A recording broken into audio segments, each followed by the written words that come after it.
embajador Evelyn con mucha tarea. Así tenemos mucha tarea siempre asignada por la embajada y nos da mucho gusto porque el potencial de nuestra relación, como bien lo hemos comentado, es inmenso. Para puntualizar algunos datos de la capacidad, y me parece del buen intercambio que podemos tener, todavía creo aún más potente con Alemania, en México se gradúan cada año 100,000 nuevos ingenieros.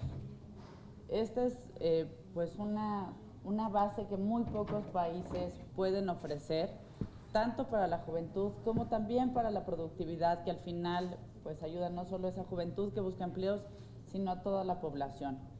Nuestro reto está en cómo lograr que estos 100,000 ingenieros que cada año se gradúan puedan tener cada vez mayor especialización y puedan encontrar mejores empleos.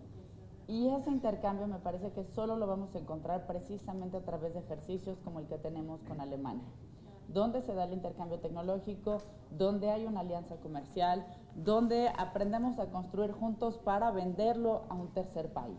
Entonces, creo que mucho del futuro de esta generación de jóvenes va a depender de qué tan exitosos seamos, sumando tecnología y sumando potencialidades de nuestros países. México, y usted lo ha comentado bien, antes se veía mucho a los BRICS. Y me parece que a México, si bien le ha faltado en los últimos años tener como este gran momento de un detonante crecimiento, sí hemos hecho todos los pasos correctamente en nuestras actuales reformas para que México pueda ir construyendo ese gran momento. Sí tenemos una capacidad económica muy importante, somos la 15ª economía del mundo. Somos también un país muy grande por nuestro territorio y por el tamaño de nuestra población. Tenemos recursos naturales, tenemos también energía, en fin, tenemos todos los ingredientes para que salga bien. El problema me parece, y ese es el nuevo reto, bueno, ni tan nuevo, pero es el reto que tiene México actualmente, el más vigente, es el del Estado de Derecho. Ese es el reto que los mexicanos y todas las instituciones tenemos que construir para que pues, todos estos ingredientes que están bien, todas estas reformas, puedan aterrizar y hagan ese gran desarrollo que México necesita. No basta con crecer al 2 o 3% anual, porque nuestra población realmente requiere que crezcamos más para combatir la pobreza, para darle empleo a las nuevas generaciones, para lograr todos los cambios que realmente necesitamos que lleguen a todos los mexicanos. Insisto, creo que vamos por el camino adecuado. En México, si bien tenemos algunas fallas, creo que las premisas no las estamos discutiendo. En México no discutimos la vigencia de los derechos humanos. Lo que estamos trabajando es cómo lograr por su aplicación en todos los días, en todas las esferas y en todos los rincones del país. Y en materia del tratado, del acuerdo global, yo sí quisiera abundar un poco.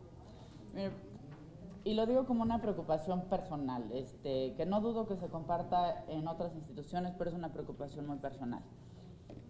La Unión Europea hoy cuenta ya con un tratado con Canadá. También cuenta con un tratado antiguo con México. Y está haciendo esta negociación un poco lenta con los Estados Unidos. Me parece que ahí hubo pues, un error del lado de Norteamérica.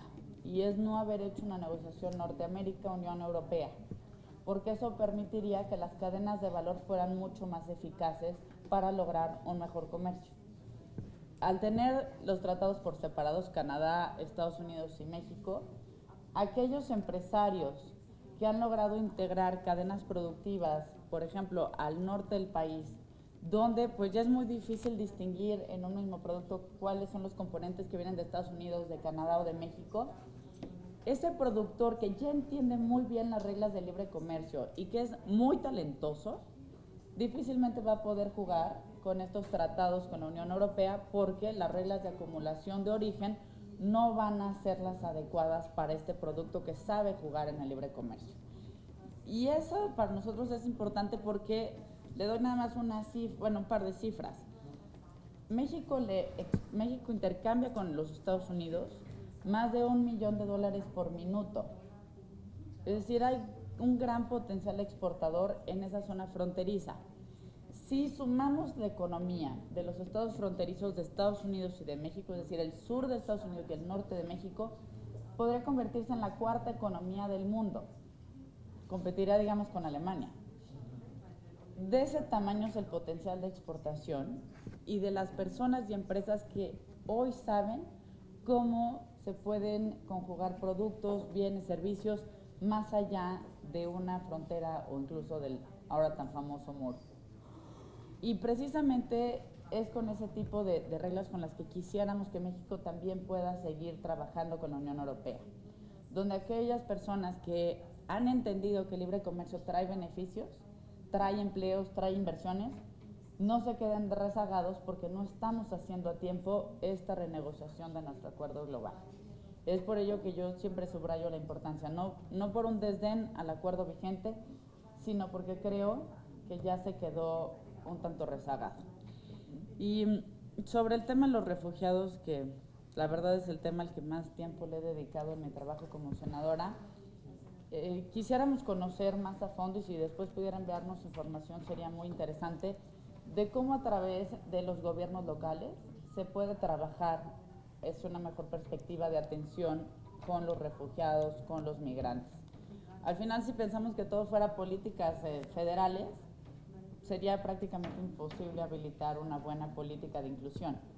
Para que pueda haber una buena acogida se requiere de los gobiernos locales, y si pudiéramos contar con su información, ahí lo digo, acá decimos como con doble camiseta, la camiseta sí de presidenta de la Comisión de Relaciones Exteriores, pero también estamos haciendo nuestra Constitución para la Ciudad de México, donde se ha contemplado un articulado importante en materia de atención a refugiados, a desplazados y a migrantes.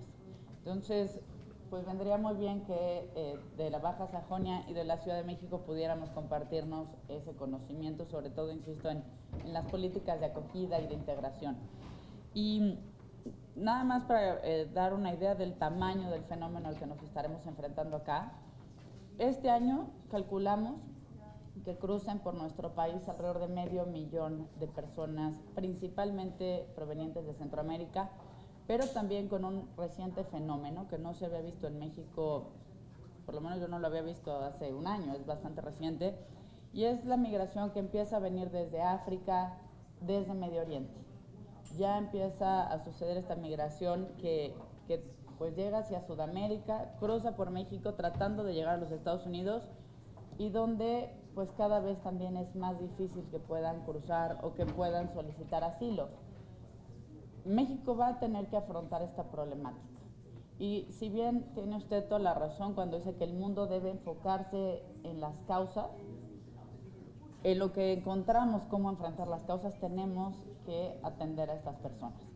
Las causas, al menos en Centroamérica, no son tan distintas a las que tienen ustedes en África o en Medio Oriente. Por ejemplo, México acaba siendo una especie de Mediterráneo en América.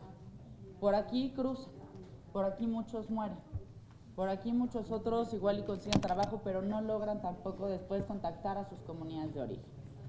Pero también sucede que las causas no son tan distintas. Si bien no están motivadas por el terrorismo o por organizaciones como ISIS, el problema que tenemos en Centroamérica y una parte de México tiene que ver con los cárteles de la droga y tiene que ver también con bandas criminales, por ejemplo, las maras en El Salvador.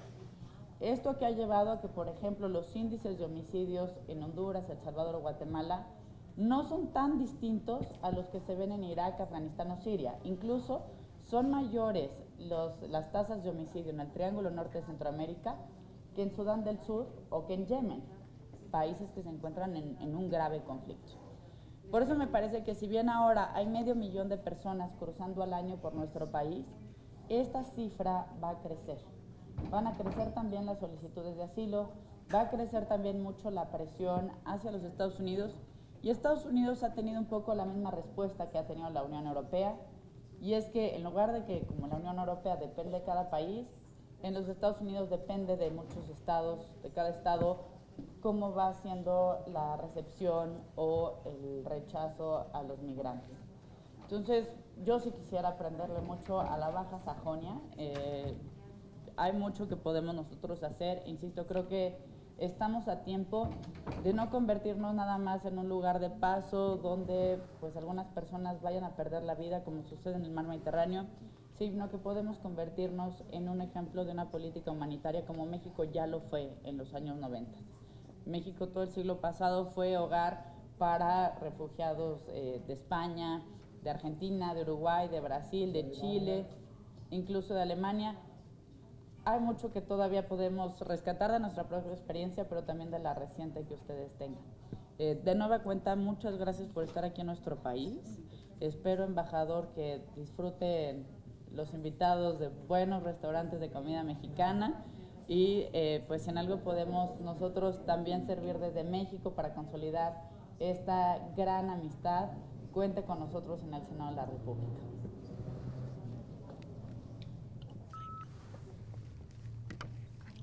Frau Senatorin,